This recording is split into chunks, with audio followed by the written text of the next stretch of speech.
Ini aslinya. Aslinya. Aduh, gila banget. Matanya udah nggak ada.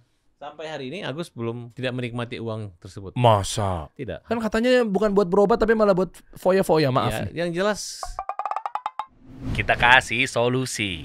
Ini kan orang yang Anda cari-cari nih, udah saya bawa nih, Abang Farhad Abbas. Farhad Abbas. Farhad Farhad Abis. abis sama netizen, Bang. Aduh, ini rame, Bang. Ini kasus Agus, nggak tahu udah kelar apa belum ya? Belum lagi nih kelar kasus Agus. Anda juga dituduh katanya menggelapkan dana UMKM 80 miliar. Luar biasa, keren kan? Kalau makin tinggi, kalau bisa 1 triliun dong. Klarifikasi lah, Bang. Nah, sebenarnya gini nih, saya sih nggak mau ngikutin banget ya mengenai Agus Novi, Denny Sumargo, Farhad Abbas.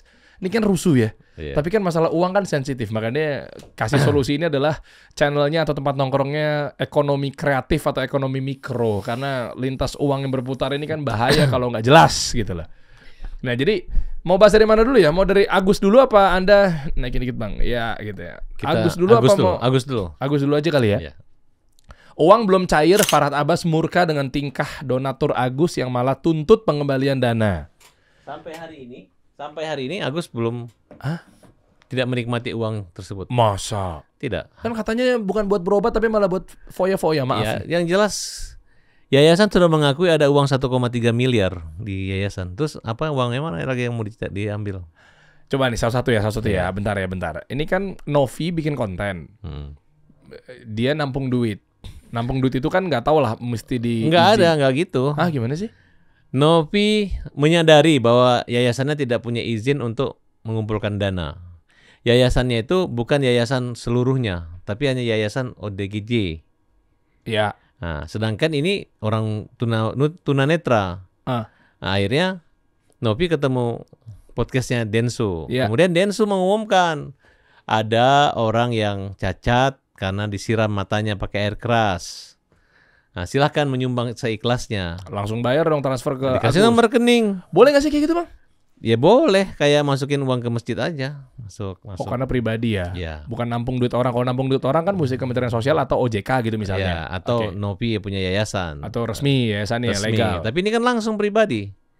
Oke. Nah, tiba-tiba Novi marah dan mempublikasikan di media sosial. Agus udah terima 1,5 miliar, 1,4. Bukannya berobat malah bayar utang. Beli Shopee semua. Ya itu image-nya membuat orang berpikir negatif terhadap Agus. Coba satu-satu. Sebenarnya uangnya dipakai buat beli Shopee nggak? Ya rekening itu memang ada beli Shopee. Kenapa kalau Ya harusnya buat berobat, Bang. Kan niatnya mau bantu Agus. kan ada gini nih, GoPay bukan Shopee. Iya, GoPay. Ya itu kan kalau dia mau kemana-mana kan harus di top up di situ kan. Heeh. Kan rekening pribadi loh Mas ini. Iya paham, cuma kan niatnya pengen bantu biar matanya sembuh. Emang habis berapa? GoPay paling 200-300 ribu kan. Untuk naik taksi kan. Kan rekening pribadi, masuknya ke rekening ditransfer nih gini.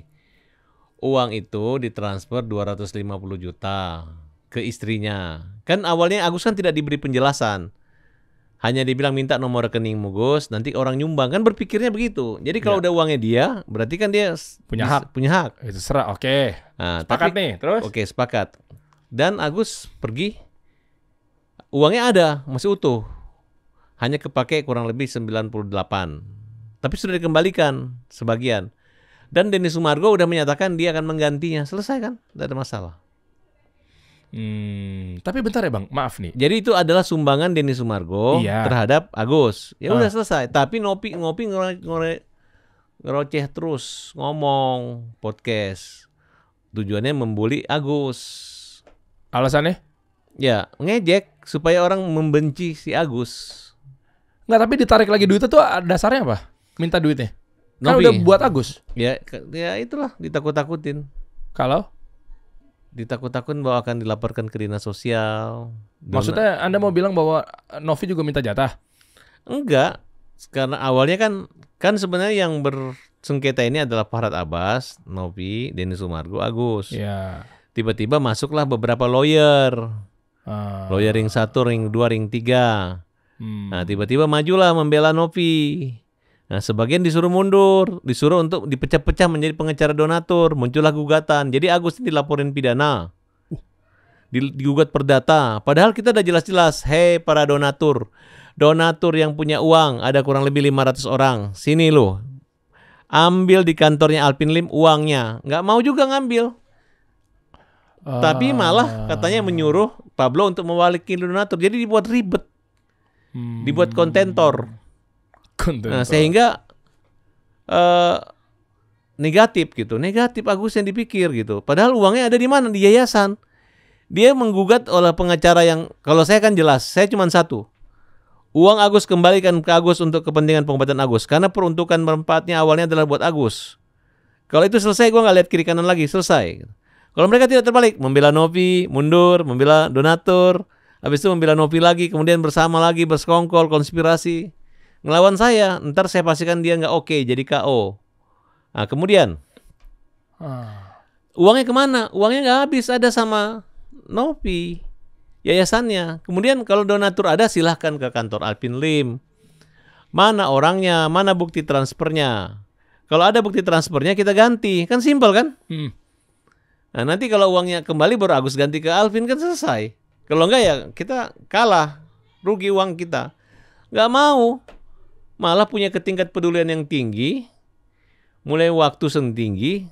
Jadi kayak lawyer-lawyer yang kurang kerjaan. Yang datang ingin padahal gampang banget kan. Lu mau pengacara-pengacara donatur. Hei donatur, apa benar kamu minta uang kembali? Menunjuk pengacara. Apakah nanti pada tanggal 8 Januari kalian akan sidang di Pengadilan Negeri Tangerang? Kemudian kita akan diajukan jalur mediasi.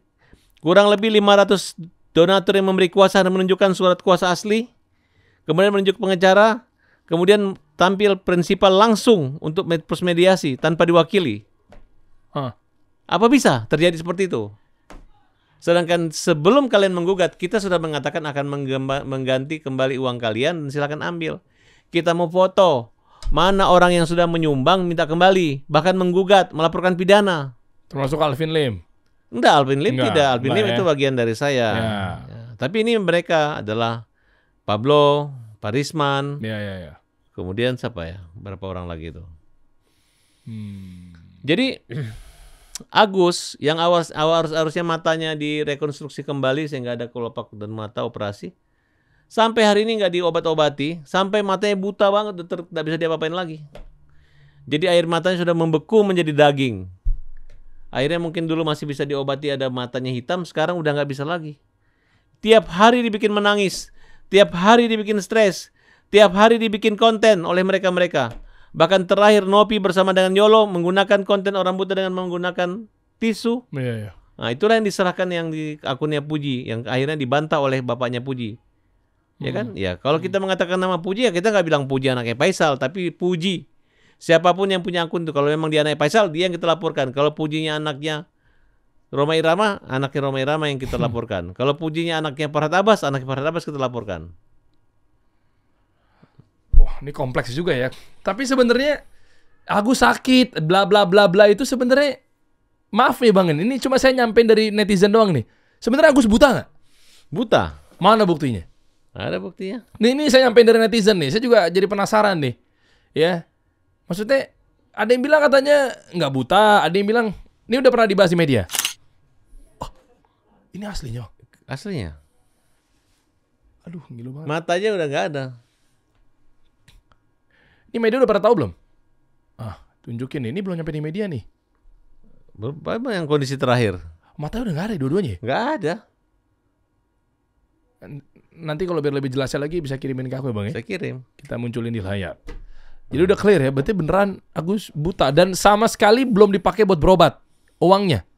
Iya, uangnya belum digunakan berobat. Tapi belum ini jadi pisau bermata dua nih, nggak dipakai buat berobat karena kepake buat yang lain atau memang nggak ada uangnya? Uangnya itu ada sama Novi. Sampai sekarang nggak diapa-apain. Udah dipertemukan dengan Menteri Sosial. Menteri Sosial udah bilang golden time. Iya. Nggak bergeming. Simpan kayak duit dulu, paksakan atau rawat. Yang ngurus Agus tuh saya. Iya, alasannya kenapa era jadinya mengendap di Novi? Orang itu kalau nggak diberi hidayah ya untuk membantu orang susah nggak bisa, nggak bergerak gitu. Tapi kan konten Novi kan gitu. Saya nontonin konten-kontennya. Pokoknya intinya pengacaranya sana udah datang ke saya mau minta dibagi-bagi uang ini. Saya bilang saya nggak mau. Niat saya awal nggak, malah kita ngasih Agus. Kalau lu mau ambil bagian uang ini, inisial G dan inisial PB, mau ambil uang ini, ambil aja. Tapi kalau masyarakat menanyakan uang ini, kita bongkar, kamu yang ambil. Gitu aja. Habis itu marah sama saya, makanya diperlambat ini perdamaian. Katanya ngaku orang kaya, ngaku punya duit, ini uang kecil, ngapain minta-minta bagi duit? Kan simpel. Oke. Mau membantah, ada semua rekamannya. Gitu. Bahaya nih. Panjang nih ya. Agus sakit. Semangat cepet sembuh ya Agus. Ternyata Agus beneran. Ini saya iya itu dia tuh. Nggak bisa dibohongin itu. Mereka mengapa Agus pura-pura buta, nggak bisa. Soalnya kan dari awal kan foto itu nggak ada bang. Kan wajar netizen pasti ngiranya begitu. Ya karena waktu itu pernah Agus masih melihat cahaya. Iya. Nah, bisa melihat uang katanya. Padahal kan hanya menebak aja gitu. Tapi kok bisa pas? ya namanya orang kalau bisa karena biasa. Artinya uang 50.000 dan 100.000 kan bisa dibedain. Gimana cara bedain ya? Tinggal dia jawab aja. Oh ini rumah uang berapa? Oh ini selebar ini bisa. Orang buta kan bisa melakukan aktivitas kemana, ke pasar. Tetangga saya buta bisa ke pasar. Bukan, maksudnya kan nebaknya kok bisa ini uang 100, uang 50 misal gitu loh. Dia kan hanya gambarnya, mungkin dia selama ini cuma pegang uang 50 dengan 100, cuma dua kan, uang biru atau uang merah. Toh salah tebak juga kok dia. Hanya ketika melihat baju, dilihat bayangan, oh ini baju hitam. Kemudian handphone istrinya warna apa ya? Dia mungkin sebelum buta tahu istrinya punya handphone pink, dia bilang aja pink kan. Nama juga main-main, kontentor kan. Jadi gimana mediasinya nih? Udah sampai mana sih? Sebelum nanti kita bahas mengenai mediasi awalnya gini, yang awalnya kita anggap pahlawan di sini ada Denny Sumargo. Cuman Denny Sumargo waktu itu marah sama saya. Awalnya kan Denny Sumargo mengatakan, ada rekamannya bahwa kalau Nopi ambil saya sikat. Dia tahu. Kalau dia nggak kembaliin ke Agus, berarti kan aman. Begitu tiba-tiba ngomong ada masalah tahi, kemudian masalah hajar dan ribut, undang-undang menyebarkan permusuhan, kemudian lawan, kemudian kita mau mediasi di Hotel Verde. Tidak bisa, jangan dilibatkan. Kalau nggak ada Denny, harus ada Denny. Akhirnya deadlock gitu. Nah, kemudian Denny mengatakan bahwa Agus kan sudah tidak butuh uang ini. Agus kan sudah dibantu sama Krishna. Buat apa lagi? Uangnya akan dibagi-bagi yang lain. Akhirnya kan kacau. Nah, sampailah kita dipertemukan dengan Menteri Sosial. Menteri Sosial mengatakan ya udahlah, memang dana ini buat Agus, diperuntukkan buat Agus, buat siapa lagi? Nah, tinggal tunggu kapan waktu untuk berkumpul. Nah, sampai Denny Sumargo sudah mundur, nggak mau tahu solusinya. Sekarang Alvin Lim maju, mengingatkan kepada Nopi untuk tidak membuli Agus. Ternyata Nopi melaporkan Alvin Lim, dibalik lagi melaporkan. Nah, bahkan menggugat kembali uang tersebut, terlalu lama gitu. Bayangkan kalau nggak digugat, nanti lama-lama akhirnya nggak jadi, masih mereka kekeh untuk mempertahankan uang itu karena menyangkut gengsi. Kita nggak ada masalah lagi. Kita anggap itu adalah rezeki nomplok dari langit. Kalau kembali ke Agus, alhamdulillah. Kalau nggak kembali juga ya berarti udah bukan haknya Agus kan. Seperti itu. Begitu aja. Tapi ya kok saya jadi kepikiran bahwa kalau matanya dibiarkan begitu gimana ya ujung-ujungnya? Maksudnya saya nggak tahu dari istilah medisnya ya. Maksudnya ini kayak berlarut gitu loh, tuh sampai parah gitu loh. Nggak ada rekam jejaknya yang menyatakan itu diurus benar sama Novi. Hanya sekali di forum, nggak ada. Hanya surat menyurat aja, Gus, nanti kasih uangnya, Gus, nanti kita rawat, Agus di mana, itu doang. Tapi nggak pernah terjadi. Itu hanya untuk menunjukkan kepada orang, membuat suatu alibi bahwa dia diurus, padahal tidak. Karena kami hari-hari bersama Agus. Nah, buktinya dia dengan terang-terang mengatakan menyuruh Palbo mundur dan Palbo menangin donatur. Jelas kan omongan itu. Kemudian orang-orangnya itu juga tidak ada konsep tujuan yang jelas. Hanya nimbrung. Itu benar nimbrung. Masa ada pengecara dari awal Nopi mundur jadi pengecar donatur. Besok jadi pengecaranya siapa lagi ya? Muter-muter aja ya. Nanti kalau ada juga yang setan ngaku nyumbang jadi pengecar setan juga mereka. Yang ngaku penyumbang kan? Maksudnya apa? Mau bilang mereka pansos gitu? Pengacara-pengacara baru atau? Bukan Pak. Mereka ini nggak pansos. Mereka ini memang orang yang penting asal heboh, kemudian riding the wave. Ya pengen nongol gitu.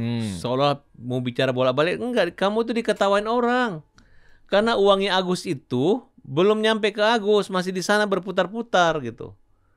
Dan kalian membuat suatu gebrakan, satu sepak terjang baru, Baru pertama kali di dunia ada orang buta yang dihujat, ada orang buta yang digugat perdata, ada orang buta yang dilaporkan pidana hanya gara-gara uang sumbangan. Kemudian kalian bikin polling sekarang memanas-manasi sehingga tingkat kepercayaan donatur kepada Agus berkurang. Muncullah kalimat lebih baik kasihkan ke orang. Ya, sekarang orang yang mana mau dikasih nggak ada. Bingung juga, gimana sih? Ya harusnya kasih ke Agus. Kalau misalnya Agus juga misalnya dulu kan nggak Puji punya ponakan si Galang dikasih donasi kan dapat rumah, nggak ada yang ribut. Gala. Iya Gala. Kalau rumahnya Agus juga dikasih rumah ya nggak apa-apa kok, yang uangnya buat Agus kok. Kalau ada orang buta lainnya, ya tinggal buka aja donasi lagi kasih kan. Nah ini yang menurut saya adalah perasaan orang yang udah merasa dapat uang banyak tiba-tiba dibuat sedih, buat menangis gitu. Nah, yang jelas laporan terhadap Novi yang saya punya saya cabut, Agus pun saya cabut, dan Denny Sumargo kita cabut. Nah, urusan mereka itu hanya adalah dengan Alvin, itu masalah pribadi mereka. Begitulah saking ya udahlah kalau memang membuat mereka terganggu kita cabut semualah gitu. Tuh cukup selesai kok. Yang penting kita kan nggak pernah saling ganggu sama kalian lagi. Tapi begitu kita damai, begitu ini redam, tetap aja uangnya nggak dibalikin. Saya diejek, di prank, ya udah nggak apa-apa. Wow. Ada Tuhan, ya kan. Lu main-main kan banyak yang lihat juga gitu kan. Yang penting saya nggak curang, karena sesukses-suksesnya orang curang lebih sukses yang dicurangin. Kan gitu simpel kan? Kan kelihatan yang mana?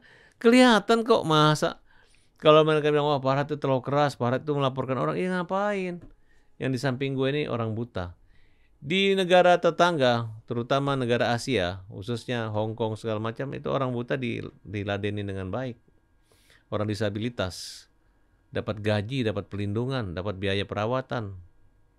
Hanya di Indonesia ini aja, orang Indonesia bergabung membuli Agus, dinakodai, dipandu oleh beberapa kontentor yang membuli Agus negatif, dapat hadiah, dapat gift dari Iya sih. Oknum Yayasan. Kan jahat gitu. Itu kok bisa begitu ya? Nah, ini yang terjadi. Kenapa bisa hal-hal ini terjadi seperti ini? Ya itulah tingkat kepekaan sosial masyarakat itu sudah berkurang tanpa menyadari gitu. Nah, sekarang hari ini saya tunjukkan bahwa Mas Agus itu matanya buta, nggak bisa diapa-apain lagi. Itu lu dibongkar lagi atau teknik dari. Makanya kita mau bawa Singapura dalam waktu segera. Karena kondisi uang di Agus di rekeningnya sekarang kurang lebih hanya sekitar 60 juta. Itu berobat pakai apa? Ya nggak tahu. Karena kemarin kita udah mau operasi, tiba-tiba jadi saksi sidang polisi tertunda. Tiba-tiba dipanggil Kementerian Sosial dari hari Senin ke Rabu tertunda. Sampai matanya tertutup, sampai nggak ada cahaya sama sekali. Nah, Bang, simpel deh Bang sebenarnya. Ini orang buta dibully ya. Kalaupun misalnya beneran Agus nih benar gitu, Anda pasti kan akan, ya mau gimana, Anda pengacaranya udah pasti bela mati-matian.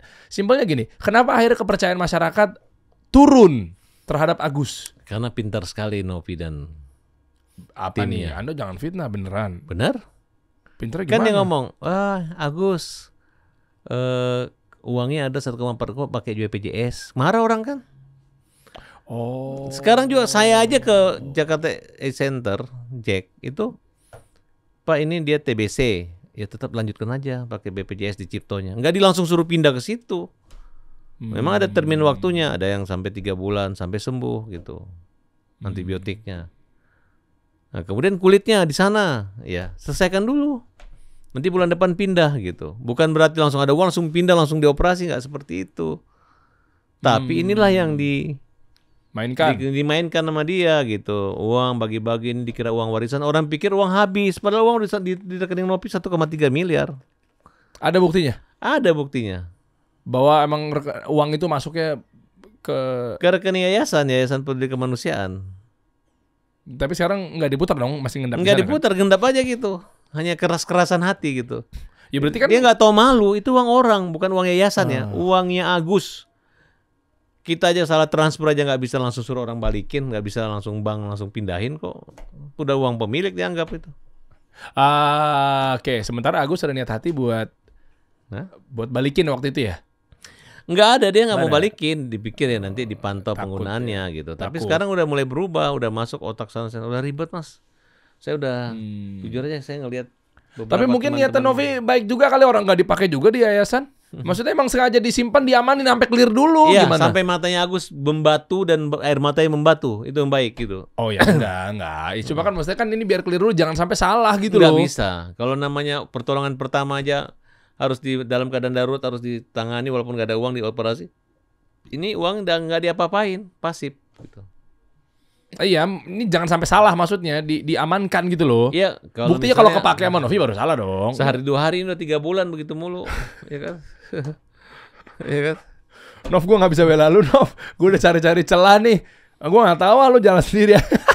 Ya kan saya tugasnya jurnalis ya, kontradiktif nggak bisa, aja. Mas. Pengen cari tahu udah aja. terlalu, Mas. Makanya kenapa Denny Sumargo mundur itu saya tanda tanya gitu. Katanya Novi takut sama Denny. Sekarang Denny udah mundur, gak ada takutnya, balikin. Setelah uang masuk ke Agus, lu gugat Agus. Ini uang udah diambil, lu masih gugat Agus kan? Iya juga ya. Terbalik gitu. Gimana ya? Kasih tuh Agus uang semua, baru silakan gugat lawan kita. Boleh. Ini uang udah di sana, dia masih disuruh Pablo yang laporin polisi. Aduh, emang orang maling apa dituduh lapor polisi? Padahal duitnya udah balik ya? Uang udah balik. Gimana ya? Ada sebagai kuasa hukum lah, atau mungkin dari sudut pandang seorang ahli hukum itu gimana kalau uang udah balik? Tidak ada satu orang pun yang mengatakan, paling ngapain ini kan masalah simpel kok, uangnya Agus kasih aja Agus mau beli apa aja urusannya Agus. Agus minum racun juga urusannya Agus kok, betul gak? Ya kan dia beli uang itu minum racun, dia lompat ke laut urusannya dia. Iya. Ini kan Agus kan orangnya apa ya, apik banget, nggak mungkin uang itu penggunaannya jelas gitu. Kemarin aja dikasih uang berapa? Ada $700 apa semua. Sempat hilang uangnya. Senilai 15 juta. Wah, itu pun sedihnya minta ampun. Hilangnya kenapa? Ya nggak tahu, mungkin kececer atau ada yang Kan dalam rekening. enggak di rumah. Oh, cash. Iya, uang cash. Ya Allah, kesian banget. Nah, tapi saya tegur, lain kali jangan simpan. Ini kan nggak enak saling tuduh siapa yang ambil kan. Yang satu nuduh anak kecil, yang satu nuduh ini. Akhirnya yang satu yang dicurigai ini, yang ini mungkin ininya, mungkin istrinya, mungkin ini ya, ribet gitu. Makanya ribet tuh ngurus orang buta. Ntar kalau dia bilang cincinnya hilang, cincinnya mana kan nggak tahu kan. Itulah termasuk kita sebagai lawyernya. Dianggap kenapa membela. Banyak yang komplain sama saya. Dari awal saya membela Agus. Orang bilang, Farhad, teman saya polisi. Teman saya mengatakan, Farhad, lu nangani Agus, lu akan diketahuin sedunia. Nah, mulailah saya lihat. Memang tertawaan yang saya lihat awalnya. Lama-lama saya lihat ada Kamarudin Simanjuntak membela aku. Hotman Parus mendukung aku. Denny Sumargo mendukung kita. Kemudian Alvin Lim mendukung kita. Nah, semua mendukung, banyak mendukung, simpatik. Kenapa? Karena ini perang opini yang dibentuk oleh Novi dan kawan-kawan mereka. Novi tidak punya kesadaran untuk meluruskan dan menjelaskan dan melindungi dan sayang sama Agus. Ya, dengan di podcast apapun sampai Agus mencium-cium lututnya Novi itu dengan meminta, menghibah, menyadari kesalahan dia. Dianggap itu salah yang tidak pernah berhenti, yang tidak pernah selesai. Kan jahat gitu. Tahu nggak masalahnya mata? Kalau ini mata keluar air mata, kapan bisa sembuhnya gitu? Itu yang dia tidak sadari gitu. Nah, tapi kalau kita udah bicara terang seperti ini di podcast Mas Dery, kasih solusi supaya orang mengerti. Ya kan, kalau saya nggak aneh-aneh, nggak dibayar, kita carikan dana, kita carikan uang, carikan rumah sakit kemarin dari Bunda Suci 100%. Mau ke Singapura udah dibiayai semua sekarang, gak ada masalah. Nah, uangnya Agus katanya golden time-nya udah lewat sekarang, air matanya udah menjadi daging, matanya udah rata, nggak bisa lagi, nggak ada cahaya, yang buta hitamnya udah hilang semua. Sedih gitu. Nah, jadi mana nilai-nilai kemanusiaan? Ketua Yayasan Peduli Kemanusiaan itu mana? Orang aja ada perampok aja kita tidak bunuh, kita selamatkan dulu baru disidang tuh. Ini orang yang jelas-jelas itu enggak mau dibuktikan dulu. Siapa yang menang di pengadilan baru diobati, enggak begitu. Nah, itu maksud saya Mas kuncinya di situ. Ya. Ya kan? Ya. Ada orang merampok, dia sekarat gitu. Masa dibunuh? Diobati dulu di pertolongan, bisa dihukum kan? Baru dihukum. Nah, kalau ini dia udah sekarat, matanya udah buta, hampir total. Dia bilang tunggu dulu, tunggu damai itu, tunggu panggilan Menteri Sosial, tunggu putusan pengadilan, seperti itu. Ribet. Ya, jadi begitu ya. Kata Menteri Sosial? Apa Ya, update nih? positif menterinya. Suruh cabut semua laporan, semua damai. Tapi sampai sekarang realisasi belum ada. Lagi proses kali Bang. Ya bukan proses ya, memang belum ada hidayah semua ini. Anda mau bilang bahwa Menteri Sosial nggak ada kerjanya? Enggak dong. Enggak. Menteri Sosial udah berhidayah. Bagus Cuma dong. maksudnya orang-orang ini nih, maksudnya Pak Menteri udah yang tegas aja Pak. Ini orang kalau nggak digigit nggak bisa, makanya gaya gigit. Saya ini sebenarnya menggigit Pak. Bapak yang jadi ompong saya nih. Tapi mudah-mudahan walaupun keompong tetap ada keadilan yang tercapai kira-kira. Amin. Begitu. Amin. Agus sakit, kasihan Agus. Agus sedih. Agus sedih. Aku sedih. Agus sedih, belum lagi Agus yang satu lagi, Agus buntung, macam-macam ya Agus ya. Banyak. Macam-macam saya. Nama Agus lagi top. Agus sedih ya, Agus sakit ya Allah. Ya udahlah, nanti kita lihat update-nya lagi Bang ya. Mudah-mudahan. Tapi sementara Anda nggak boleh suzon juga. Ditahan sama Novi itu apa ya? Terakhir deh, baru ntar kita pindah topik deh. Penasaran gue, duitnya ditahan sama Novi. Iya. Jangan suzon dong. Siapa tahu memang dia pengen tahu nih biar. Nggak ada. Saya pikir ditahan sementara atau dia kerjakan dia tahan tapi tetap dilaksanakan, ini nggak ada. Nggak dikembaliin, nggak diajarin, nggak dirawat, nggak diurus. Ya, tapi kan nggak dipakai kan? Ya nggak dipakai lah. Terus buat apa? Ya kan biar selesai dulu semuanya. Ya nggak begitu. Itu bukan uangnya Novi, uangnya orang yang dari rekening Agus. Lain hal kalau yang ada dari rekening dia. Makanya audit yayasan Novi.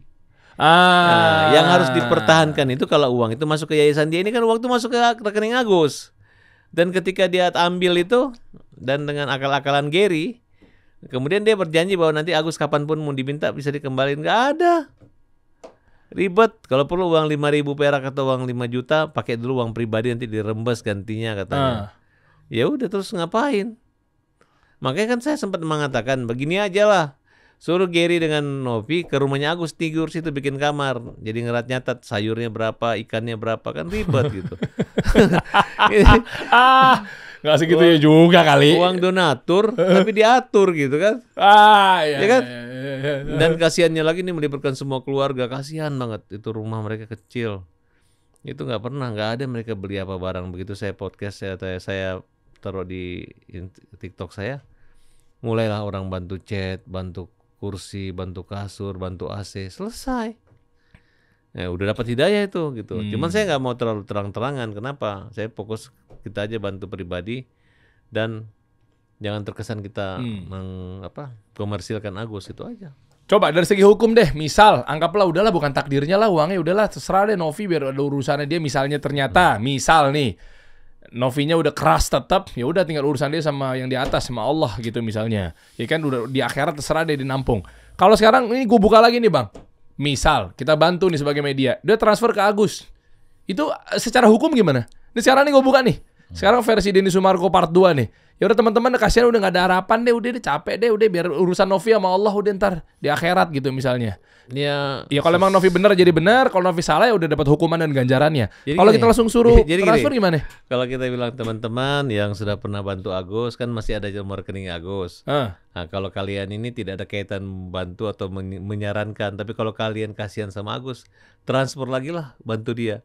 Dan itu ya sudah. Boleh tuh? Boleh. Ntar kemarin yang nggak boleh itu kalau tiba-tiba ada lagi ngomong. Sampean ngomong, saya sumbang, saya donasi, rekening. Uangnya ada, minta sih baru dipamer-pamer, itu ya nggak boleh. Kalau namanya pribadi sama aja menyumbang ikhlas kayak sedekah. Iya sih. Sekarang kalau saya misalnya hari Jumat ada yang ngasih saya tiga kotak makanan, boleh aja, walaupun cuma satu, namanya rezeki. Iya. Tiba-tiba saya dapat dari 10 orang 10 bungkusnya namanya rezeki. Ya udah berarti sekarang kalau saya makan, saya bagi-bagi itu rezeki. Saya makan 1,9 busuk juga itu rezeki saya. Ya kira-kira seperti itu. Tergantung dia bermanfaat nggak buat saya. Kalau bermanfaat buat saya kurang-kurang, saya minta. Kalau lebih saya berbagi. Contohnya simpel gitu kok. Kayak misalnya orang yang namanya donatur sudah ngasih uang ke masjid, nggak bisa dituntut. Belum pernah di Indonesia, di dunia ini donatur minta menggugat kembali gitu. Ya kan? Betul nggak? Iya. Kita nyumbang ke orang susah, menggugat. Kemudian minta kembali, nggak jadi sama lu, kita pindahin ke orang buta yang lain, tidak ada. Namanya sedekah itu udah diatur. Dalam Al-Quran juga ada kan? Tahukah kamu siapa yang mendustakan agama kamu, orang yang menelantarkan anak yatim dan yang tidak memberi makan fakir miskin, kan? Seperti itu. Nah itu kan sama dengan memberi makan Agus.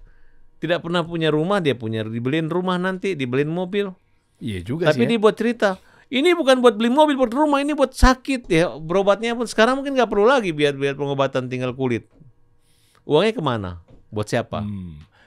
Contoh ekstrimnya juga pun kalau misalkan gue mau sedekah sama orang kaya sekalipun, kita ngomongnya udah ini level ekstrim nih Bang ya. Iya. Misalnya nih, udahlah nggak, lupakanlah orang susah, lupakanlah orang buta apa segala macamnya. Pun gue pengen transfer Bang Farhad Abbas, misal nih gue pengen bantu ya sedekah suka-suka gue kan. Bisa. Gue mau transfer ke Farhad Abbas 1 miliar. Iya sah-sah aja juga sih. Sah saja. Iya udah sah-sah. Ya kan? Maksudnya ini kan kalau orang polemik ya, bener nggak tuh dipakai buat pengobatan? Anggaplah gue transfer ke orang yang udah mampu nih 1 miliar. Ya sebenarnya sah-sah aja sih ya. Sah aja, nggak ada Ya udah masalah. sih. Ya puyeng jadinya. Hibah bisa. Yang penting hibahnya jangan lebih dari 1/3 hartanya kan, supaya nggak digugat sama ahli warisnya. Berarti kalaupun misalnya sekarang ntar gue kejadian jadi Denu Sumargo part 2 lagi, gue puyeng nih gue nih. Ya Udah, tapi kalaupun misalnya udah pada punya rekening Agus, mereka mau transfer lagi biar cepet kelar deh. Gue coba mediasikan nih Bang. Gimana nih? Boleh-boleh aja nggak? Boleh-boleh aja kan, mereka udah tahu nomor rekeningnya Agus. Iya, saya sebagai kacamata husnuzon Iya, aja kesian Agusnya. Kalau kita misalnya kepada masyarakat yang masih sayang dan kasihan, siapa tahu misalnya ada donatur nih, gue nggak minta, gue nggak gugat, gue ganti lagi, boleh-boleh aja.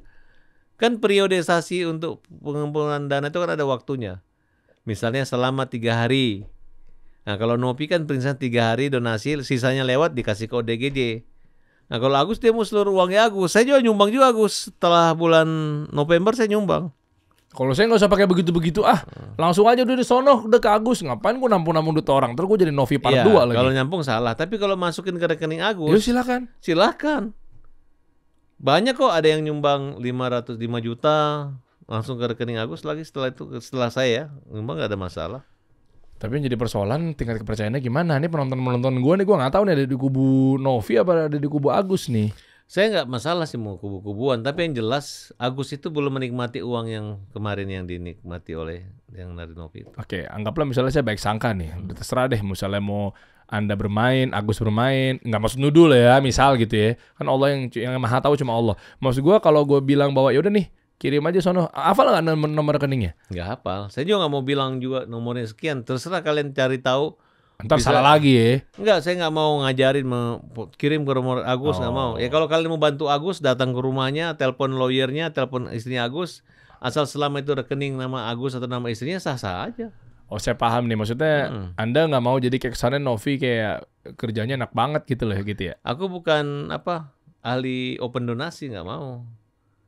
Nggak mau. Kenapa? Karena memang itu nggak boleh kalau membuat begitu. Tapi kalau namanya pribadi ya siapa yang disarankan, saya menyukai. Kayak yang saya lihat sih seperti itu. Deni Sumargo tidak menyatakan bahwa ini adalah donasi yang dikumpul untuk ini, tapi dia menyatakan ya silakan bantu sekali, dia lagi butuh perbantuan. Itu doang. Cuma ditaruh nomor rekeningnya dia. Tapi karena Novi yang bawa ke Deni Sumargo, dia merasa itu yayasan dia, uang yayasan dia gitu. Nah, tiba-tiba ditakut-takutin, gue viralin dulu, laporin dinsos, di audit. Orang takut dikembaliin ke Novi kan. Soalnya kan yayasan katanya 5-12% ya. Kemarin Kita Bisa si Fikra tuh bilang waktu gue undang sini CEO-nya Kita Bisa, itu dia ngambilnya katanya izinnya sebenarnya dari pemerintah. Maaf kalau saya salah, maaf punten ya, tapi 12% boleh dari pemerintah, alasan operasional. Tapi Kita Bisa, maaf juga kalau salah ya, nanti bisa dikoreksi lihat videonya. Dia 5% doang. Saking kehati-hatian ini Kita Bisa, keren. Sebenarnya izinnya nggak tahu, abang tahu nggak? 12% sebenarnya katanya boleh buat operasional.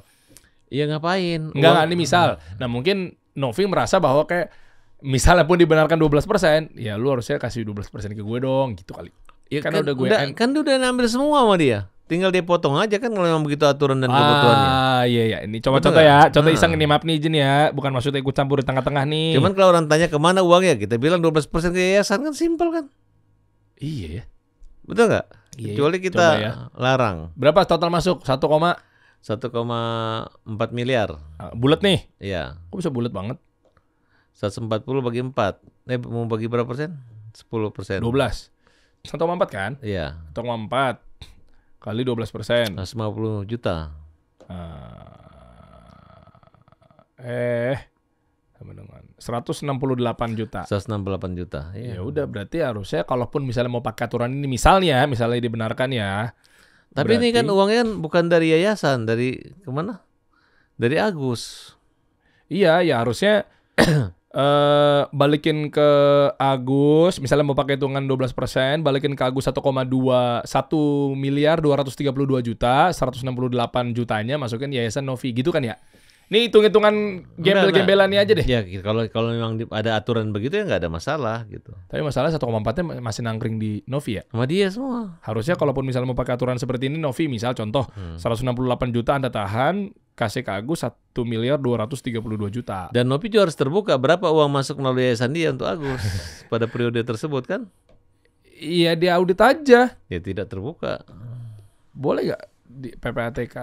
Aduh. Ribet ya. Nanti kan Menteri Sosial pasti akan audit kok, karena ini lebih dari 1 miliar, lebih dari 500 juta. Oh, itu karena hitungan audit ya? Iya. Iya kan lagi proses kan, sabar aja berarti.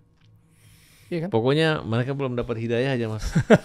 Itu kata-kata yang bagus tuh, bagus. Diplomatis yang positif tuh, saya suka tuh. Nanti kalau sudah dapat hidayah baru mereka mengerti gitu. Amin, kita doain aja mudah-mudahan orang-orang yang memang ada di kubu seberangnya Agus cepat mendapatkan hidayah. Udah kali ya, kita bahas Agusnya kali ya Bang ya. Udah nih biar kita udah kelar nih, kalau kamu muter-muter terus nih. Nanti Saya mau nanti juga pas podcast ini banyak yang nyumbang Agus sendiri ya. Iya, udah gitu aja ya Mas Agus. Coba ntar update aja ya. Tenang, kalau sama saya nggak minta narik lagi kok duitnya kok. Saya nggak ada urusan. Udah begitu saya. Duit saya udah banyak, alhamdulillah atas izin Allah. Lanjut. Nah ini tanggapan Farhad Abah soal isu dana 55 miliar. Ini sebenarnya 80 ya.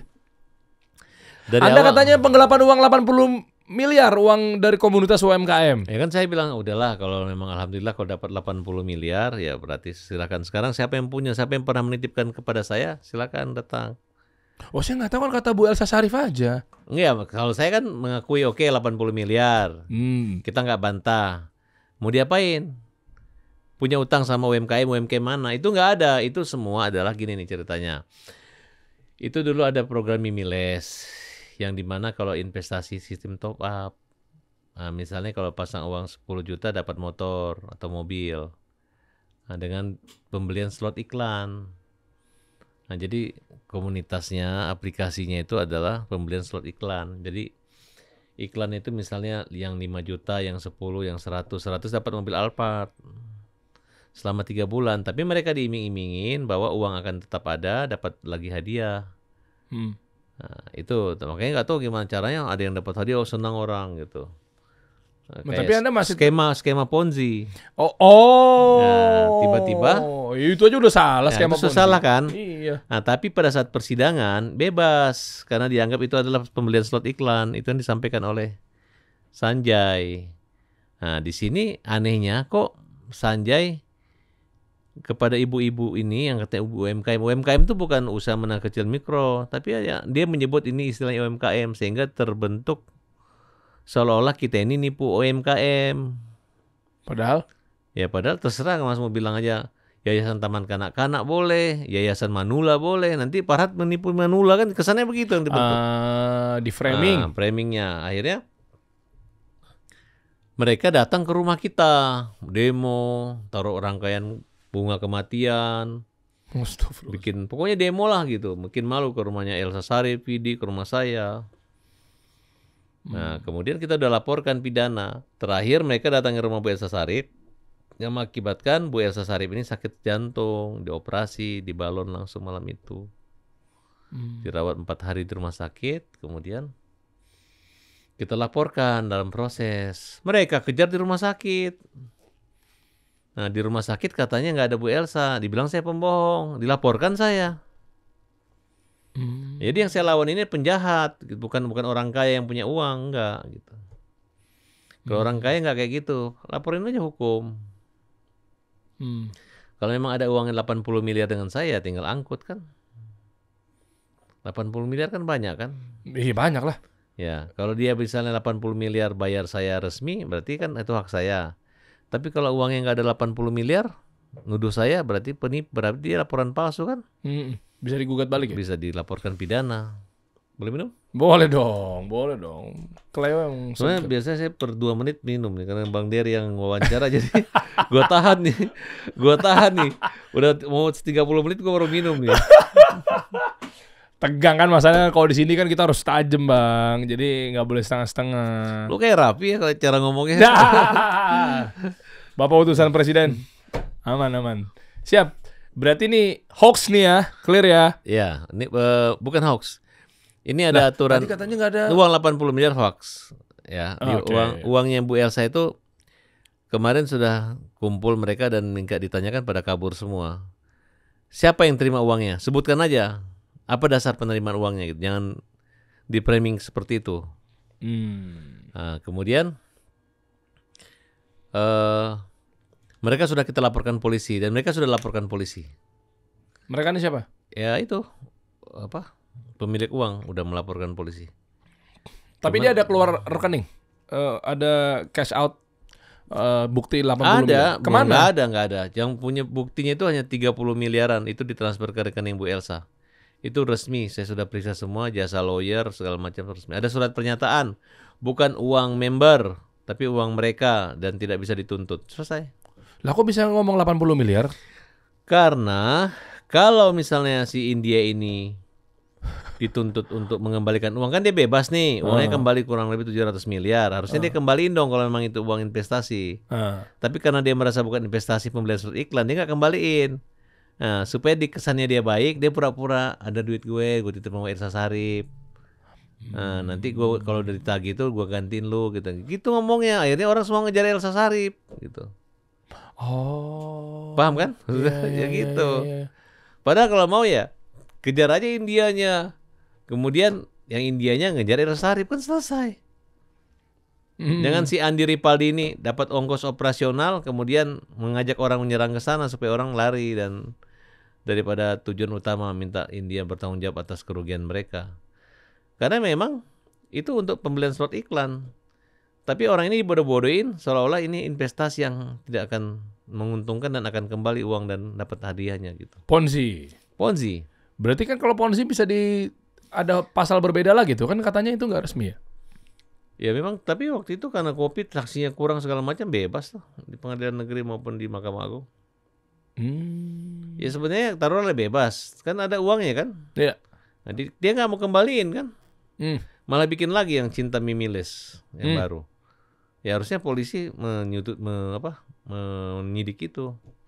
Nah, tapi karena dikendalikan Andi Ripaldi, ya mungkin Andi Ripaldi main dua kaki. Dia kejar terus ke Elsa Sarip. Nggak ada takut dan nggak ada malunya gitu. Ya, nanti kita lihat. Kita minta polisi untuk menahan Andi Ripaldi karena mengancam keselamatan Ibu Elsa. Datang lagi Ibu Elsa buat laporan di utara. Dibilang KTP ganda, nggak ada KTP ganda.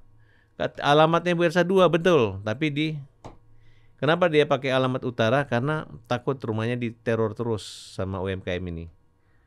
Kemudian diteror lagi, meninggal lagi mantan suami Bu Elsa. Kemarin dikuburkan. Karena mungkin mereka didatangin shock gitu. Bu Elsa juga seperti itu. Nah, kita minta kepada khususnya Polsek Menteng Laporan segera ditangkap aja Aldi Minanti, Rita dengan Ami. Karena mereka memang terang-terangan dalam media TikTok live TikTok, mereka minta agar Bu Elsa mati. Dan bahkan datang ke rumah sakit. Mereka ngejar lagi gitu. Nggak percaya, Bu Elsa nggak ada. Saya dilaporin lagi polisi, berbohong katanya. Oh, udah deh. Dibilang ngancam lu yang bikin nanti orang. Saya memang melaporkan, bukan ngancam kau akan ditangkap dalam waktu dekat. Udah. Saya ulangi lagi ancaman saya. Puyeng juga ya. Tapi ini ujungnya belum ketahuan ya berarti ya. Ya, apa ujungnya? Lawyer ini kan, udah sebulan kan masalahnya. Kan punya hak honorarium. Iya, cuman ini udah sebulan masalahnya nih. Ini kan berita November kan. Sekarang udah Desember. Udah nih. 5 tahun tiap hari dia ke rumah Bu Elsa. Oh, ini beritanya? Ya ini berarti gara-gara saya masuk kasus Agus besar, kasus Vina naik besar, lagi. Ingin mempermalukan, nggak ada pengaruh kok.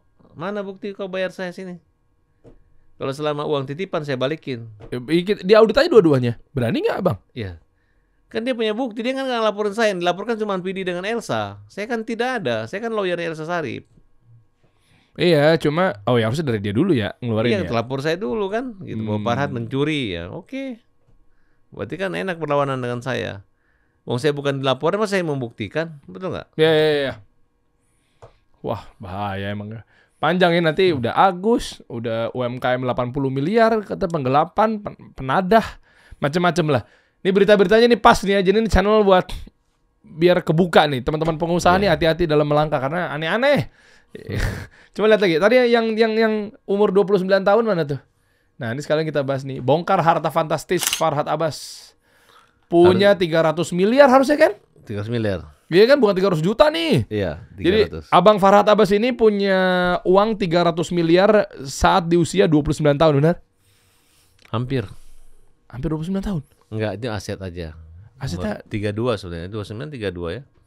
Saya dengan satu perkara, sukses P-nya itu dapat 500 juta, kami bagi 250 miliar. Habis itu orang itu ditahan, dianggap korupsi. Nah, ternyata karena saya berpikir ini belum rezeki kan, ya saya membatalkan semua sukses P itu. Kembalikan ke jaksa. Nggak ditangkap, udah syukur rasanya gitu. Ternyata bebas gitu. Ya sayang banget ya uang gue diambil gitu. Ya harusnya saya nggak usah dibatalin aja kan, tinggal biar dibatalin kan di notaris gitu. Nah, jadi waktu itu emang usia 29 saya pengen punya pesawat terbang gitu.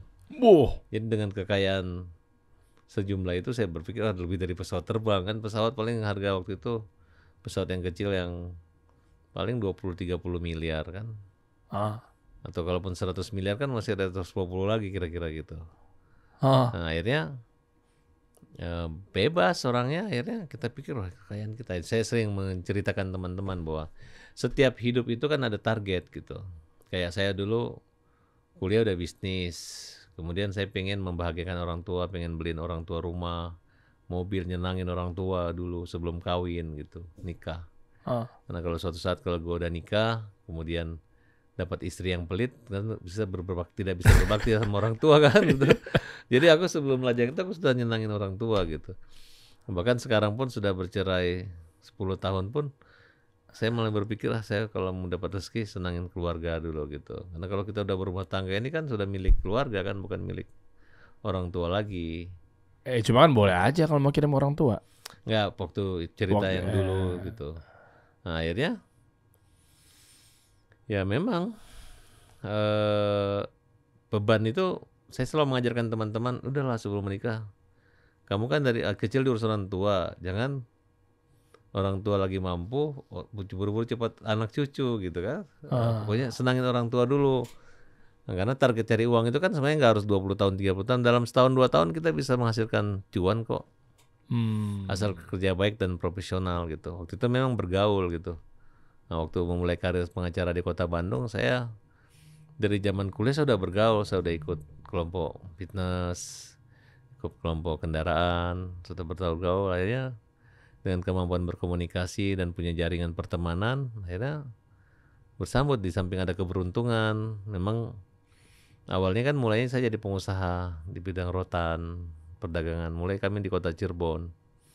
Waktu saya takut, aduh kalau kita rugi dari pengusaha ntar apa masuk penjara ya. Apa yang paling aman resiko ya jadi pengacara. kita membela penjahat kan. Nah, kalau jadi pengusaha kemungkinan kalau nanti nggak bayar pajak, nggak bayar apa, kita bisa kena atau. Oh itu sejarah kisah perjalanan seorang Farhad Abbas itu. Kenapa saya dari awal takut jadi pengusaha? Karena kan pasti diminta komisi sama penguasa, diminta. Iya kan memang harus bayar pajak bang. Pajak itu wajib, itu nggak usah dibahas. Maksudnya kayak proyek, ada yang markup, ada yang fiktif gitu. Iya kan oknum kan paling. Oknum, enggak, waktu itu memang harus seperti itu. Kalau enggak. Ya akhirnya teman-teman yang saya lihat itu hanya kelihatan kaya, proyek besar, tapi ujung-ujungnya bangkrut, masuk penjara gitu. Akhirnya saya bilang udah kita jauh dari resiko itu, kita jadi lawyer aja. Nah, mulailah saya berkarir sebagai lawyer gitu. Sekolah? Iya, sarjana hukum. Saya alumni Pasundan, S1, S2 saya Pajajaran, S3-nya Pajajaran, Unpad. Ya terus sekolah terus gitu. Cari uang dulu baru kita 2000 berapa ya? 16 baru ambil S2. Selesai 18 lanjut lagi kita 2013 12 baru wisuda doktornya. Nah waktu itu juga ada keunikan, memang dari S2 sampai S3 saya satu kelas sama bapak saya. Justru ayah saya itu yang mendukung saya, kamu sekolah ambil S2, ditanyain sama profesor, panggil Farhad sekolah dulu kan, waktu mereka baru-baru daftar itu kan. Akhirnya saya ikut daftar, saya ikut satu kelas ayah saya, adik saya. Dan kami punya sejarah bapak anak dengan adik di wisuda di S2-nya. Nah, sampai S3 pun satu kelas sama ayah saya. Sebenarnya saya sempat harus duluan selesai gitu. Cuma ayah saya mungkin sibuk karena beliau waktu itu Hakim Agung ya terakhir di Komisi Yudisial. Profesor mana bilang, kamu kualat kalau duluin ayah kamu. Akhirnya saya cari ayah saya, cepet dong, cepet selesaikan dulu, aku nggak boleh lanjut nih kalau nggak boleh diwisuda sebelum ayahnya jadi gitu. Ayah saya juga senang akhirnya ayah saya duluan 1 bulan lulus, kemudian kami diwisuda sama-sama gitu. Wah, Harusnya doktornya ya? Dokter ya, harusnya aku lebih duluan 6 bulan gitu ya. Tapi karena profesornya itu mungkin nggak tahu, dia bercandain saya, dia bilang pokoknya jangan kamu berani-berani ngajuin untuk sidang kalau ayah kamu belum duluan dari kamu gitu kan. Nah, itu cerita yang menarik buat saya gitu. Teman-teman udah pada tahu semua gitu. Iya, iya. Oke. Gila perjalanannya. Tapi sebenarnya pengacara ini kalau untuk abang sendiri, Bang, pendapatannya tuh pure dari pengacara atau memang ini simpel lah nih, audiens saya soalnya ekonomi mikro nih. Jadi biar tahu aja yang ringan-ringan aja. Pengacara tuh dapat sekarang ini abang pure dari kasus aja udah. Ada bisnis. Nah gini, kalau dulu tuh sebelum terkenal kan kita kan memperkenalkan diri gitu. Iya. Nah, kalau sekarang itu karena kita terkenal itu, kadang-kala ketika orang mau cari siapa yang bisa viral pasti dapat ke kita.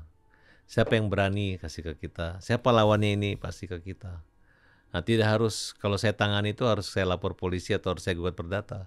Baru saya tangani aja kami sudah selesai, bisa damai gitu. Bisa jalan tempuhnya udah kita bayar. Akhirnya kita dapat komisi. Nah, komisinya itu tergantung. Kalau mereka bayar jasa agak kecil komisinya. Kalau kadang-kala juga ada yang mengatakan, oke, kita bagi hasil aja gitu, bayar belakangan. Nah semenjak pembela kaum lemah ini banyak kami nggak dibayar, tapi dibagi hasil. Bagi hasil itu gimana maksudnya? Ya nanti kalau orangnya bayar hutangnya atau kembali tanahnya kita bagi. Berapa persen? Dia tergantung keikhlasannya. Rata-rata orang bilang kita bagi 2 ya. Atau 50-50. Ya karena mereka kan sudah nggak punya apa-apa. Contoh gimana terakhir? Hah? Contoh-contoh kasusnya yang bagi 2 tuh berapa dengan tanah misalnya nilai berapa, value-nya berapa?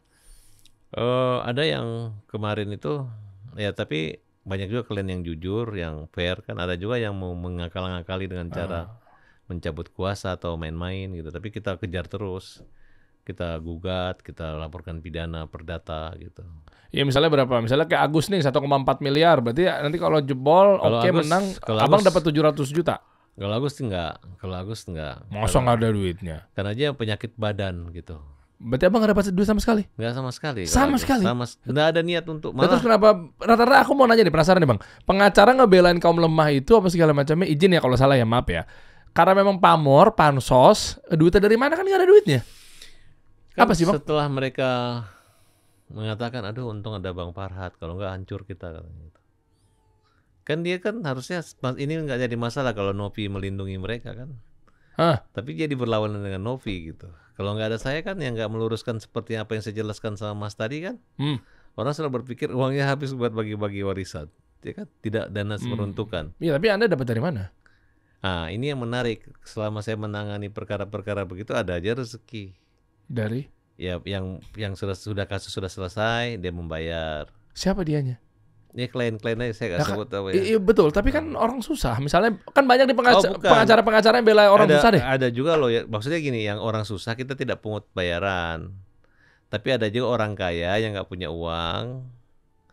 Tapi ketika berhasil kita dapat hasil. Ya kan itu ada dua nih, orang susah dia nggak mampu bayar, tapi kan banyak nih, nggak usah abang deh, banyak pengacara-pengacara yang akhirnya mendunggangi, ikut serta, bela betul bela gitu, tapi dia memang rela sama sekali nggak mau dibayar, nggak apa-apa gitu. Yang penting apa? Terus dia apa? Returnnya apa? Take and give-nya apa? Pamor naik namanya.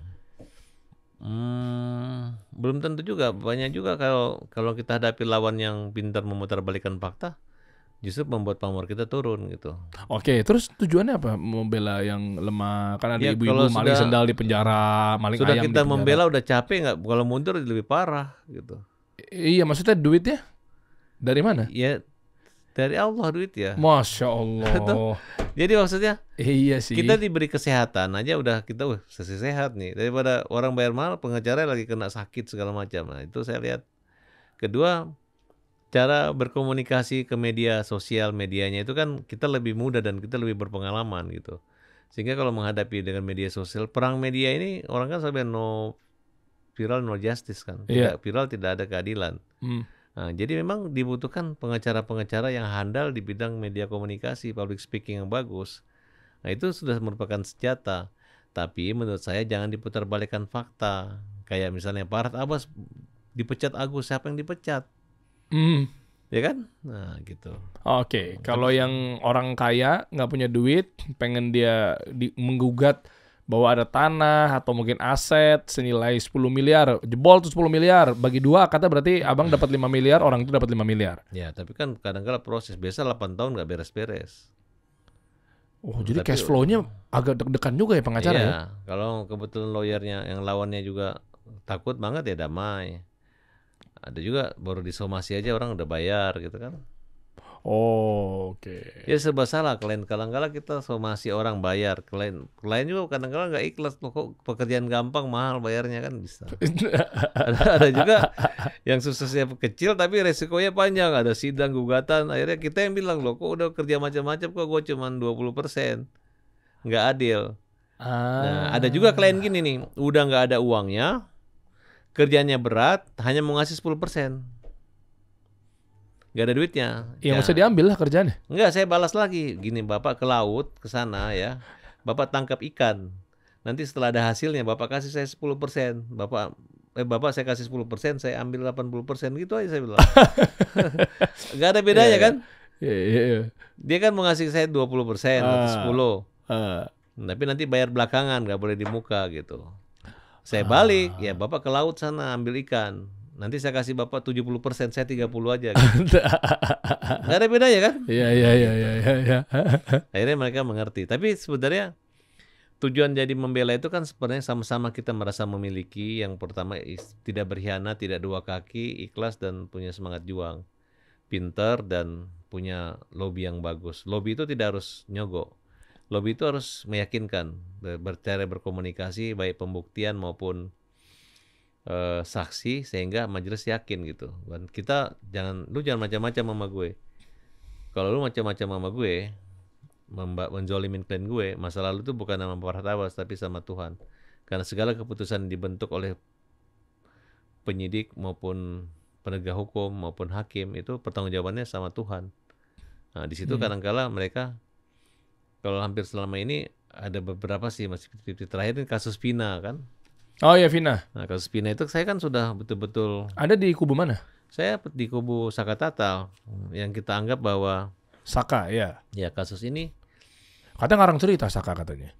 enggak ngarang cerita. Memang pada kenyataannya saksi yang menyaksikan, melihat langsung, mendengar di TKP itu hanya 2 orang yaitu Aib dan Dede.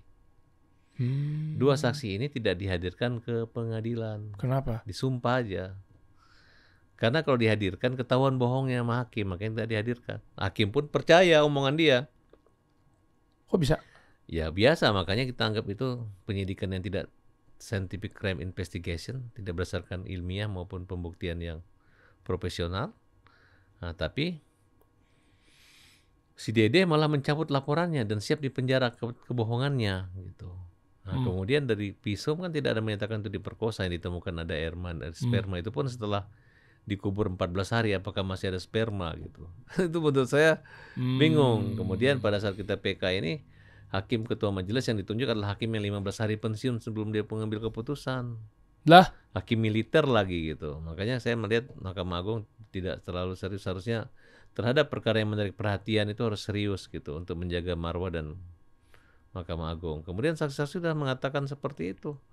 Nah, kemudian dari awal kan lokus dan tempusnya awalnya adalah Polsek Talun, tiba-tiba dibuat laporan ke Polresta yang dimana dipimpin oleh, walaupun secara surat bukan Rudiana, ayah daripada korban. itu Pak Rudiana itu apa, Polsek apa namanya? Polsek Lupa saya. Itu jadi itu beliau ini gimana? Ayah siapa atau? Rudiana itu Terlibat? ayahnya, enggak terlibat, dia ayahnya anaknya korban. Cuman cara penanganan terhadap klien-klien yang merupakan adalah klien kita itu kita anggap melanggar HAM. Kemudian tidak scientific crime investigation dan adanya peradilan yang salah di sini karena hakim waktu itu kan sidangnya tidak menghadirkan saksi-saksi itu. Kemudian saksi-saksi yang kayak Pak RT semua itu kan hadir yang kita anggap direkayasa. Pada saat adanya LPSK, perlindungan dari seluruh yang mengajukan LPSK menganggap yang bisa dilindungi itu cuma satu orang, yaitu Gitu. Sakatata, dianggap jujur, sedangkan yang lainnya tidak. Makanya Anda mau bela. Ya bukan, maksudnya banyak kebohongan-kebohongan dan cara menutup itu cara mereka menginvestigasi gitu. Cuman kok tidak terungkap di pengadilan PK-nya. Nah, sehingga kita merasa ini harus PK yang berikut lagi gitu. Ini jadi bahas Vina nih. Udah lewat kan ya udah. Masih itu aneh lagi, satu hari setelah diputus bebas kita dicabut kuasa sama Sakatata. Sakatata. Di situ saya agak marah gitu. Saya bilang, lu bukannya berterima kasih orang udah habis uang ratusan juta untuk membayar saksi, membayar Siapa yang duit semuanya. keluar habis? Ya tim kita Oh ya? untuk bahkan ini perkara ini kita itu membantu bukan cuma-cuma. Justru awalnya cuma-cuma di tengah jalan mau dipindahin ke tempat lain untuk menjaga nama baik harga diri kita. Sama itu kita diperas gitu. Akhirnya kita mengeluarkan uang gitu. Di situ saya udah mengatakan udahlah nggak apa-apa. Kalau memang ini uang memang untuk kebahagiaanmu dan hidayah buat kamu dan hidayah buat saya, ambil aja, nggak ada masalah. Tapi bukannya setelah vonis walaupun ditolak, tapi mereka mencabut kuasa tertulis. Padahal tanpa dicabut pun kita udah selesai kan. Nah, tapi mereka hanya mengucapkan terima kasih, tapi rasa terima kasih itu nggak ada. Justru rasa permusuhan sama memutuskan pertemanan dan hubungan baik gitu. Tentu ada pelaku-pelakunya di situ, orang-orang yang saat ini kita curigai Bu Titin. Oh ya? Ya, karena Bu Titin sekarang lagi dilaporin karena menuduh Rudiana menerima uang asuransi kurang lebih 1,2 miliar atau berapa, kemudian ternyata tidak benar. Karena dianggap merekayasa kematian sehingga akan mendapat asuransi, ternyata itu nggak benar semua. Kita tunggu aja update-nya ya. Bang, di ujung obrolan nih Bang. Artinya next-nya berarti lagi mau ada update apa nih Bang? Ini Denny Sumargo. akui tak percaya Farhad Abbas. Alasan Denny Sumargo ogah cabut laporan meski sudah damai terungkap. Oh ini baru nih. Kemarin nih. Gimana tuh? Maksudnya? Enggak, maksudnya update berikutnya. Tuh, akui tak percaya Farhad Abbas. Alasan Denny Sumargo ogah cabut. Jadi Denny katanya nggak percaya sama Anda. Begitu kan? Kurang lebih. Ya, saya nggak tahu lah ya. Kalau masalah kepercayaan itu, kalau saya sih orangnya, omongan saya tetap komit ya gitu. Nah, kalau masalah orang percaya tidak percaya sama saya itu nomor 2 lah gitu kan. Enggak, maksudnya nih maksud dia ngomong begini apa alasannya? Oh, saya nggak tahu Jo. Nggak tahu. Nggak mau cabut laporan katanya. Nah itu coba baca aja nih. Meski sudah berdamai, Denny Sumargo mengaku ogah cabut laporan Farhad Abbas. Bukan tanpa alasan, Denny Sumargo belum mencabut laporan. Ia pun belak-belakan mengatakan tak begitu percaya dengan omongan pengacara kondang tersebut. Seperti diketahui perseteruan Denny dengan pengacara Farhad Abbas. Nah ini lagi sudah berakhir damai ya. Bahkan keduanya sudah sepakat untuk saling cabut laporan. Ya kalau saya laporan sudah cabut. Kalau misalnya Denny belum mencabut laporan, tinggal dihadapi aja kan, tidak ada masalah. Hak dia juga dong. Iya, maksudnya kan kalau kita kan semua dicabut laporan. Kita udah cabut laporan dong. Udah. Nah, kalau kita cabut, dia nggak cabut kan nggak apa-apa juga kan? Ya nggak apa-apa juga ya. Tapi maksudnya dalam hal ini berarti kan ada sesuatu yang masih mengganjal di... Ya nggak apa-apa, saya hadapi kan. Hmm. Itu kan nggak ada masalah gitu. Nggak berantem. Enggak lah. Kayak kemarin tuh settingan apa nggak sih? Denny nyamperin ke rumah Abang. Ya bagi dia mungkin mereka settingan, bagi saya itu memang kenyataan kan. Oh nggak janjian? Enggak janjian. Oh. Hanya waktu itu dia WA saya di mana Sherlock, tapi tujuannya kan Anda mau hajar saya, tapi ke tempat saya kan cuma minta tolong hajar saya kan gitu. Oh, iya. Harusnya hajar saya dulu baru saya baku hajar kan. Ya panjang dong kalau hajar dulu urusannya. Ya tapi sudahlah, saya udah nggak mau komentar yang lalu. Waktu damai dengan Denny juga saya disuruh ngomong duluan. Ya saya ngomong karena ini kan kita mau memaafkan dan saling memaafkan. Ya saya nggak mau bicara yang lalu-lalu gitu. Karena saya tuh bicara ke depan. nggak mau kayak tukang parkir, ada mundur-mundur ya kan. Maju terus. Ya. Oke. Saya bukan tukang parkir yang mundur, tapi saya tukang pikir, maju terus. Wih, tukang parkir dia berbicara soal mundur. Tapi kalau tukang pikir berbicara maju terus. gitu. Ya. Ya kita tunggu aja ya. Apa kita dudukin aja, berani nggak kalau sama Denny Sumargo Nggak, dulu kalau sini? saya dengan Denny sih nggak Nggak ada masalah ya? Teman maksud saya tuh, kalau memang, setahu saya sih kita sudah damai. Ya kalau ada pernyataan begini ya mungkin dia belum damai sama kita ya, tapi menurut saya sih tidak ada masalah. Laporannya dia juga kata kalimat saya mau hajar dia katanya. Iya. Yang datang ke rumah saya dia, yang ribut, yang minta menantang Badik semua dia gitu kan. Kita bukan lawyer bodoh gitu kan. Nah kalau memang beresiko dia melaporkan saya tidak mencabut, kemudian nanti nggak terbukti saya melanggar pidana, ya itu kan laporan palsu. Anda mau bilang nuduh dia palsu? Bukan, maksudnya melaporkan melakukan perbuatan pidana padahal tidak ada perbuatan itu kan. Ya berarti ngarang-ngarang, maksudnya mau bilang bahwa Denny ngarang. Ya bukan, maksudnya itu kan hanya untuk gara-gara saya melapor, dia melapor balik. Iya, tapi kan dia Saya nggak mau khawatir cabut. dengan laporan itu. Justru laporannya Denny itu yang saya ke dia itu yang berat. Tapi karena saya sudah didamaikan sama Pak Menteri dan sudah minta maaf, dia juga minta maaf, ya saya pikir kan sudah selesai. Tapi dia masih nggak mau cabut tuh. Ya enggak apa-apa. Kan proses pencabutannya mungkin harus dengan ahli atau apa tuh nggak ada masalah gitu. Gitu.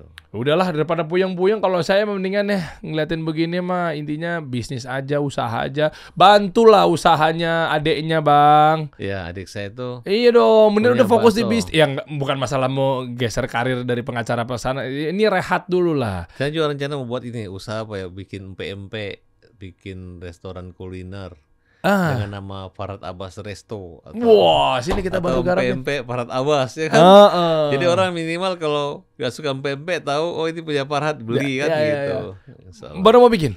Baru ide-ide aja Kita gitu. punya media agency and creative agency namanya Angkat Tinggi ini. Kalau teman-teman pelaku usaha pengen tinggi omsetnya, sini kita angkat. Nah, gitu. Mau nanti kita support ya. Ini kan Nyuk Yang, ngomongnya. Tayami. Ya Tayami. Iya. Tayami Nyuk Nyang. Yang Tayami ini punya enak adik. banget, punya adik. Punya adik ya. Ini bahkan pernah dipromosin sama Denny Sumargo rupanya dia. Makasih Denny Sumargo. Oh gitu. Udah jangan berantem-berantem makanya. Uya Kuya. Buduh. Tuh nih ya. Iya, siapa lagi nih yang pernah nyobain nih? Artis-artis ternama ya. Ini apa sih pempek? Somai, bakso. Bakso semua. Bakso. Nah, artis-artis semua nih. Tuh, Sinyorita. Iya enggak ya? Iya. Ini punya adenya. Boleh cerita dikit Bang sebagai penutup Bang. Jadi nih usaha udah sampai mana? Omsetnya udah berapa miliar Bang? Oh enggak, hanya untuk cukup hidup aja di Asik. sekolah. Cuma buat ngebersihin duit yang kotor atau Untuk gimana? membiayai adanya Hah? magang kuliah pertukaran pelajar di Paris di Oh. Iya, jadi bakso ini ya. Ini nyunyang, ya perpaduan antara Chinese bakso dengan Jawa Malang. Ah. Nah, dan memang ini khas Makassar gitu. Kalau ke Makassar orang nggak makan nyunyang, nggak makan bakso namanya. Asik. Nah, ini kalau pengen dapat nyunyang yang enak dengan tidak lengket di gigi atau di daging di gusi dan empuk tanpa bahan pengawet ya nyunyang Tayami gitu. Ya berarti nyunyang ini membuat ketagihan. Oh ya, karena sagunya bukan sagu kan? Enggak. Yang bikin nempel kan biasanya yang di luar dari yang nggak ngerti ilmunya tuh biasanya asal-asalan tepungnya atau apa ya? Tepung, pakai Kanji. tepung, ya. Tapi dia lebih banyak dagingnya dibanding tepungnya. Biasanya kalau nyangkut tuh kebanyakan tepungnya ya, kanjinya ya. Mungkin kebanyakan tepung kanjinya. Berarti harga pokok produksi tinggi dong kalau banyak daging. Rata-rata 35.000 per porsi. Oh, untuk harga jual. Harga masih di bawah rata-rata. Online bisa? Bisa online. Frozen? Frozen bisa. Cobain dong teman-teman tuh. Boleh nanti kita kirim sini. Siap. Siap nggak buat teman-teman juga nih beli. Beli. Cobain nih langsung Nyunyang Tayami. Tayami. Coba buka dong, ada di mana aja. Ini teman-teman ya. Ini kita bantu di deskripsi di bawah tuh. Ini kita support nih UMKM kita nih. Ada apa lagi, Bang? Law firm udah pasti lah ya. Iya, pengacara pasti. Pengacara pasti. Revenue berapa sih, Bang, kalau pengacara? Sebulan? Iya, tergantung. Kadang-kadang puasa lama, tapi hujan Wah. sehari gitu kan. Iya, Yang penting iya, iya. tabungan cukup dan aset sudah cukup gitu aja. Berlian-berlian 3 digit ini kan berapa ratus juta? 500 juta kali ya? Kurang lebih 300-an. 300-an ya? Wah, ngeri. Ah, ini di sini teman-teman ada Tokopedia, Nyunyang Tayami, ini bakso Chinese bakso kali ya? Khas Makassar ya berarti ya? Khas Makassar. Makassar kan hashtagnya kota makan, Kota kuliner. kota kuliner ya? Coto Makassar, ikan-ikan bakar, sambal-sambal yang beraneka ragam. Kemudian ada mie titi, ada Ya. pokoknya Chinese food semua enak. Anto ya? Mie titi. Mianto. Mianto kan? Iya, Mianto. Aku juga bolak-balik tuh ke sana. Tayami dulu di Makassar, kita punya restoran di Makassar. Begitu setelah Covid, adik-adik pindah Jakarta. Sekarang di sini. Nah, sekarang di sini. Oh, di Kemayoran. Ya, Jalan Mustika Raya nomor 15 Sumur Batu, Kemayoran, Jakarta Utara berarti kan? Jakarta Pusat. Pusat ya? Kemayoran tuh pusat ya? Maaf. Jakpus. Ada semua di situ ya. Jadi ini available juga di Tokopedia, Shopee Food Iya. dan seterusnya. Restorannya berarti ada di situ semua ya? Kalau restoran belum ada, itu masih punya kawan yang ada tersedia bakso kita. Enggak, tapi alamat tadi itu bukan restoran. Bukan, itu tempat produksi. Oh, produksi. Berarti ntar dikirimnya dari sana. Dari Kalau mau beli ke sana langsung juga bisa ya? Di online aja. Online? Iya. Kalau mau makan ya ada di restoran apa tadi? Muse tadi. Oh, ngerti. Jadi ini ngesap di Muse Makassar ya? Iya, Bulungan. Oh, di Bulungan. Kok Bulung? Iya bener kan? Iya, Jalan Bulungan nomor 20. Di Oh, Muse Bulungan tuh- dekat ini Blok M. Iya, Blok M. Dekat Wapres, Rumah Siap Kerja, ada Iya, SMA iya. 70 Iya. Bulungan. Lantai 2-nya. Lantai 2-nya Muse Makassar ya? Iya. Oh iya tahu gua. Tahu. Ini Ada sebelah. di sana. Iya, ada di sini lantai 2-nya. Siap, mantap. Anak-anak Jaksel nih dekat SMA 6 Jakarta Blok Iya. M. Blok M Plaza kan dekat situ tuh. Rasa Farhat Abbas. Widih. Makan sampai habis. Rasa Farhat Abbas makan sampai habis. Bisa-bisanya bikin rima-rima begitu nih. Iya. Bang, makasih Bang. Ada yang mau tambahin nggak Bang? Mau salam-salam Ya, buat kalau- Novi sama Denny Sumargo katanya. Kalau gosip boleh diolah-olah, tapi kalau buat Nyunjang jangan diolah-olah tapi dioleh-oleh. Aye! Kita kasih solusi.